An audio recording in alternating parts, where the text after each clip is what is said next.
பாண்டியன் வந்து இப்போ வந்து பிரசன்னா மாதிரி ஒரு ஆள், சுரேஷ் மாதிரி ஒரு ஆள், சுந்தர் மாதிரி ஒரு ஆள் நல்லா ட்ரெஸ் பண்ணிக்கிற ஒரு கேரன் ஒரு சாதாரண துணி வாங்கி போட வச்சுட்டாரு. சரியா? இதனால என்ன தெரியுமாச்சு உங்களுக்கு? இந்த ட்ரெஸ்ஸில் மிச்சம் பண்ணுற காசு பூரா உங்களுக்கு வந்துருச்சு.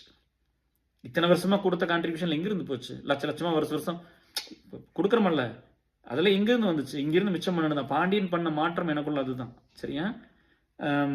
அப்போ உங்களுக்குள்ள என்ன இப்ப நீங்க இப்ப பாண்டியனோன்னு இப்படி இருந்தேன், பாண்டியன் இப்படி பண்ணியிருக்காரு என் லைஃப்ல இந்த இடத்துல இருக்கிறேன். எனக்கு வந்து என்னைக்குமே ஒரு இன்செக்யூரிட்டி என்ன வேணாலும் அவர்கிட்ட கேட்க முடியும், என்ன வேணா பண்ணி கொடுப்பா. அப்படி என் லைஃபுக்கு எல்லாமே இருப்பார் அவர். சரியா? அண்ணன் முடிஞ்சு போச்சு, வார்த்தை முடிஞ்சது, அவ்வளவுதான்.